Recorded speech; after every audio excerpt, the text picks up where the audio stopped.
Hay una frase en la Biblia que, al escucharla por primera vez, parece una sentencia injusta. Suena como si Dios se pusiera del lado de los poderosos y abandonara a los que ya tienen poco. Mateo, capítulo 25, versículo 29 registra estas palabras de Jesús. Al que tiene se le dará más, y tendrá en abundancia, pero al que no tiene, incluso lo que tiene le será quitado. Desde la primera vez que la escuchamos, algo en nuestro interior se incomoda. Parece contradecir todo lo que creemos sobre un Dios de amor y justicia. Durante siglos, esta declaración fue utilizada para justificar estructuras de poder y bendecir la acumulación de riqueza. Pero eso no es lo que Jesús estaba enseñando. Ni siquiera se acerca. La verdad real detrás de esta frase está escondida en capas que casi nadie abre juntas. Y hoy vamos a abrirlas todas. La prueba de que esta enseñanza va mucho más allá de lo económico está oculta en una palabra que usamos todos los días sin saber que fue Jesús quien transformó su significado para siempre. Esa palabra es talento. Hoy hablamos de talento para la música, talento para los negocios, talento para los deportes.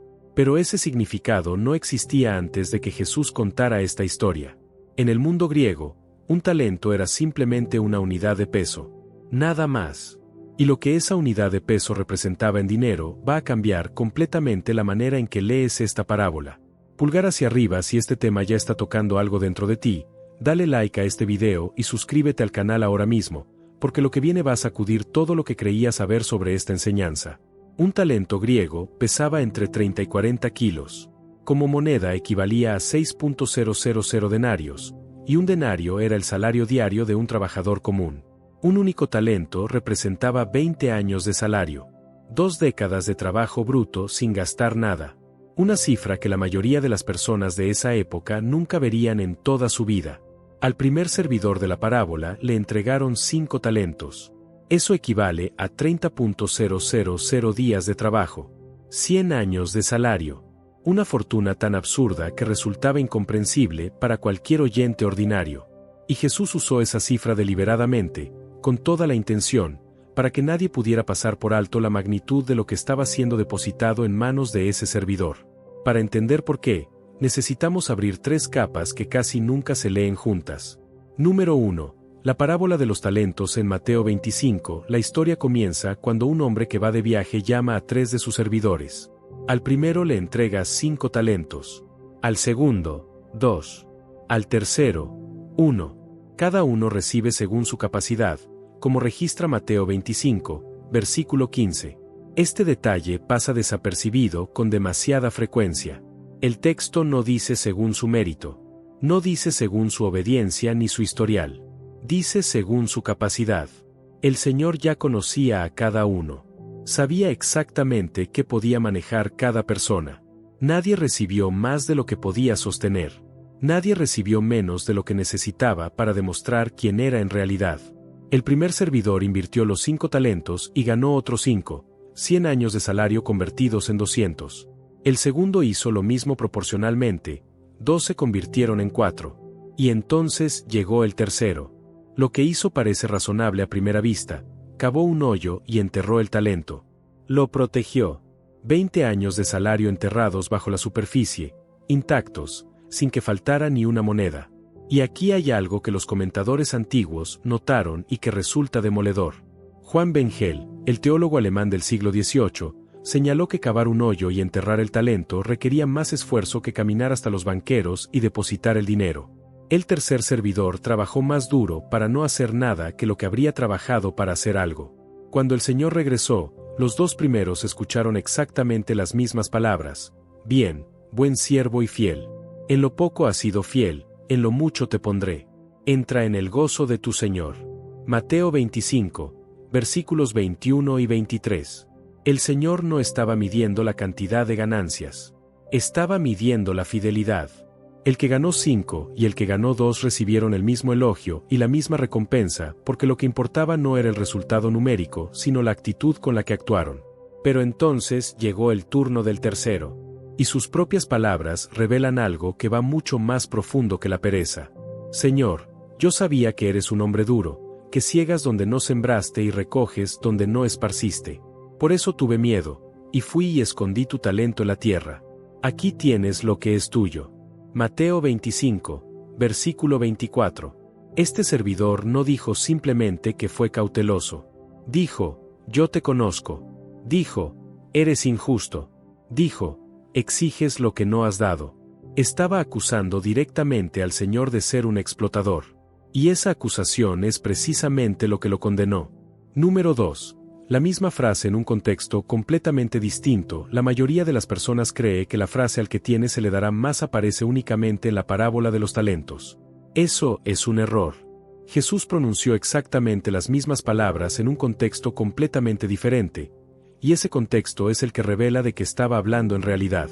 Mateo, capítulo 13, versículo 12. La misma frase, palabra por palabra. Pero aquí no hay dinero. No hay inversiones. No hay productividad económica. Los discípulos acababan de preguntarle a Jesús por qué hablaba al pueblo en parábolas. Y Jesús respondió algo que nadie esperaba. A vosotros os es dado conocer los misterios del reino de los cielos, mas a ellos no. Porque al que tiene se le dará más, pero al que no tiene, aun lo que tiene le será quitado. Por eso habla en parábolas, viendo no ven, y oyendo no oyen ni entienden.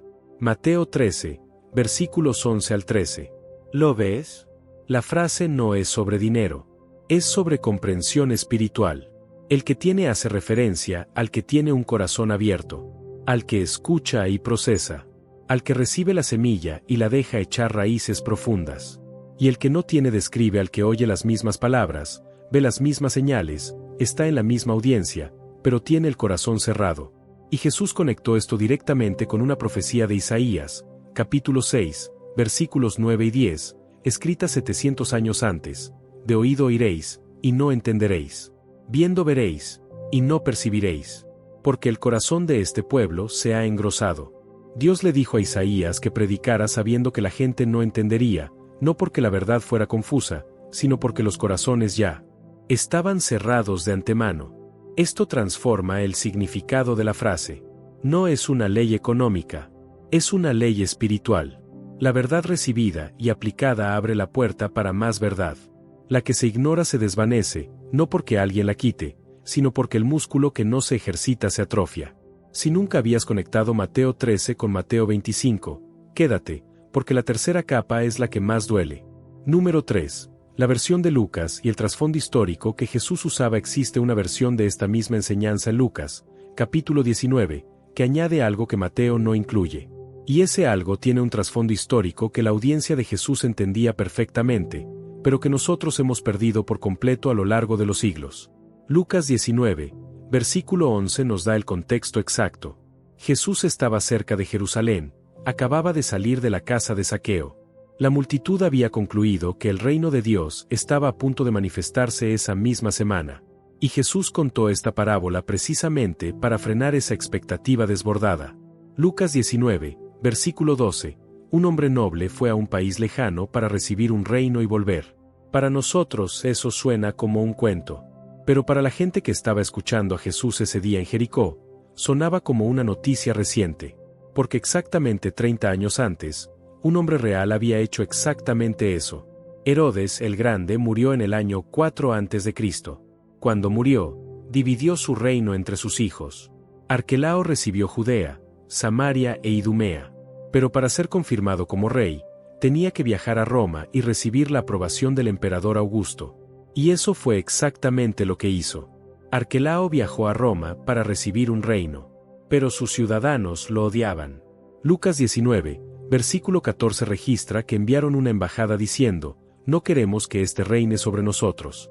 Josefo registra que una delegación de 50 líderes judíos viajó a Roma para pedirle a César que no lo nombrara rey.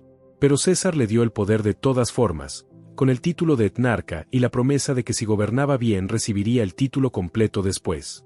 Cuando Arquelao regresó a Judea, masacró a 3.000 personas durante la Pascua para dejar claro quién mandaba. Su reinado fue tan brutal que años después una delegación logró que César lo exiliara. Roma comenzó entonces a enviar gobernadores propios. Así fue como llegamos, con el tiempo, a Poncio Pilato. Jesús estaba usando una historia que todos en esa audiencia conocían de memoria. Todos los que estaban en Jericó ese día habían crecido con el recuerdo de Arquelao.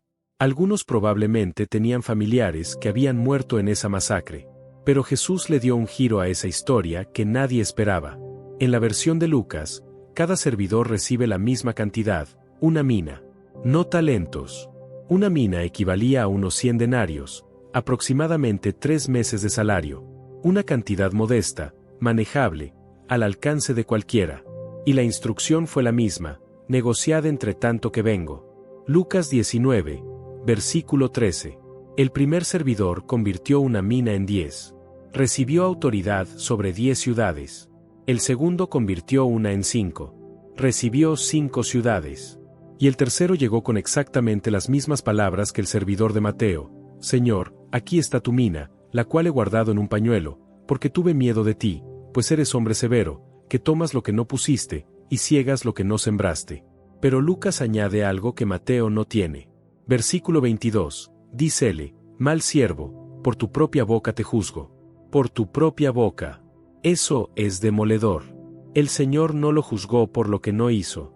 Lo juzgó por lo que él mismo declaró creer. El servidor afirmó que su Señor era injusto, severo, explotador. Y el Señor respondió con su propia lógica: si de verdad crees que soy tan duro, entonces con mayor razón debías haber puesto mi dinero en el banco para que al menos generara intereses. La lógica del servidor se derrumbó sola. Si el Señor fuera tan terrible como describía, la respuesta correcta habría sido obedecer con más urgencia, no esconderse. Su propia descripción del Señor lo condenaba. Número 4. Las 3 capas vistas al mismo tiempo. Detente un momento y observa las 3 capas juntas con los ojos bien abiertos. En Mateo 13, la frase habla de comprensión espiritual. Quien recibe la verdad con el corazón abierto, recibe más verdad. Quien cierra el corazón pierde incluso lo que creía tener. En Mateo 25, la frase habla de responsabilidad.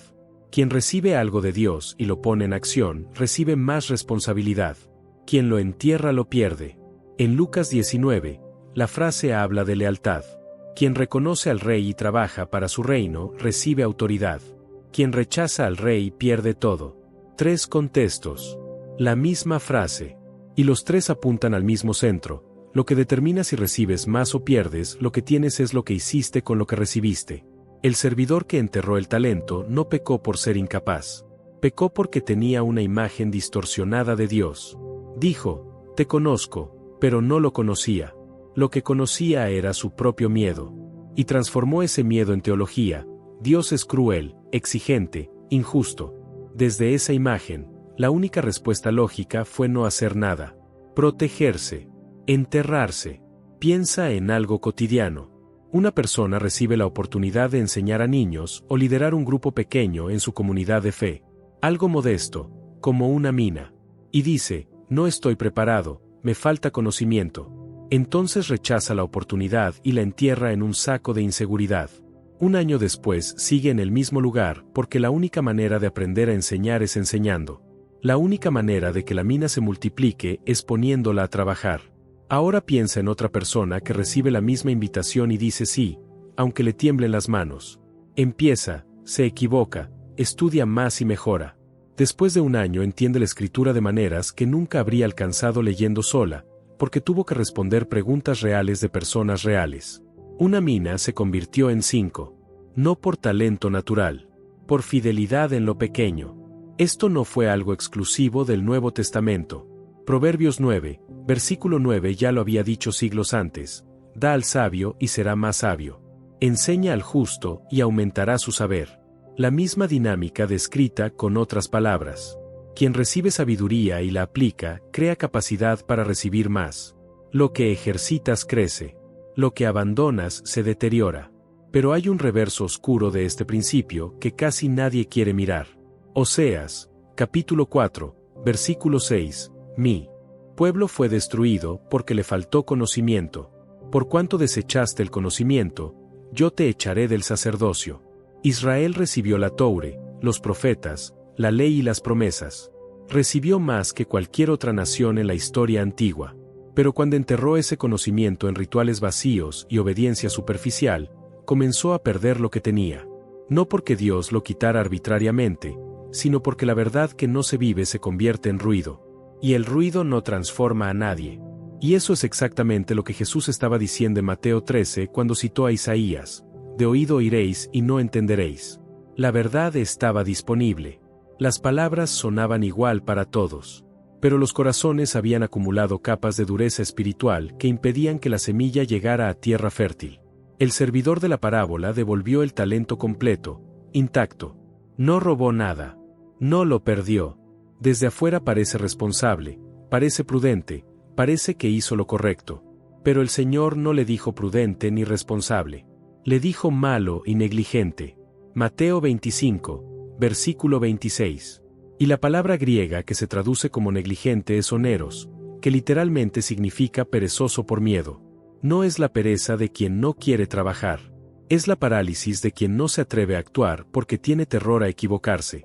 Número 5. La medida que lo cambia todo. Marcos, capítulo 4, versículo 25, añade el eslabón que conecta todo el rompecabezas.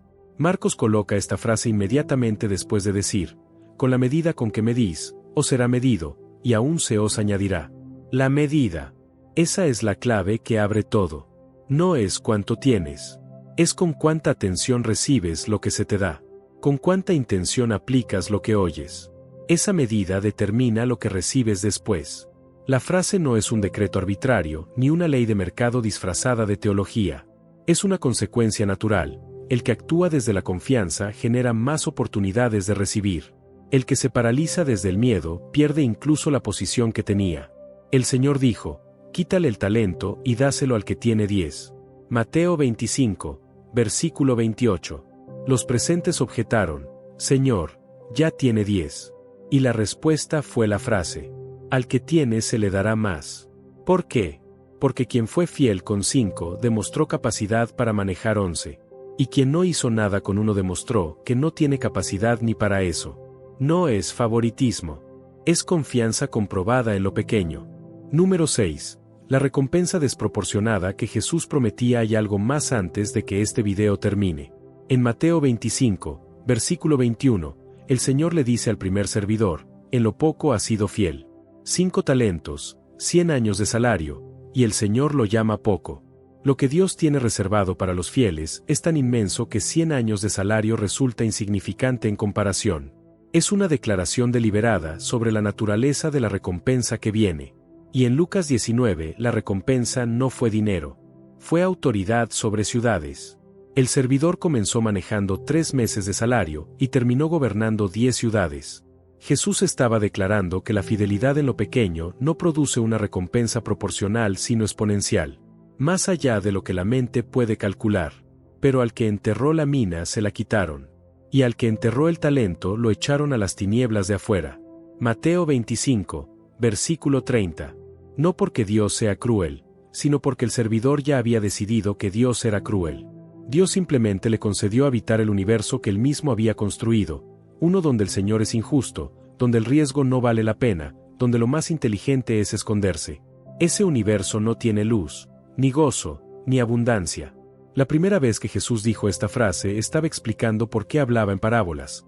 La verdad estaba disponible para todos, pero solo los de corazón abierto la recibían. Y cada verdad recibida abría espacio para la siguiente. La última vez que Jesús dijo esta frase caminaba hacia Jerusalén, hacia la cruz, hacia el momento en que entregaría el talento más grande de la historia, su propia vida, sin garantía de retorno, sin enterrarlo en la seguridad del cielo. Y la pregunta que dejó flotando no era para los servidores de la parábola, era para todos los que escuchaban ese día. Y sigue siendo la misma pregunta para quien escucha ahora, ¿qué estás haciendo con lo que recibiste? Si este video te hizo ver esta enseñanza de una manera completamente nueva, dale like ahora mismo y suscríbete al canal para no perderte lo que sigue. Hay un video en pantalla en este momento que conecta directamente con lo que acabamos de descubrir, y lo que viene va a desafiar todo lo que creías saber sobre cómo Dios recompensa a quienes le son fieles. No lo dejes pasar.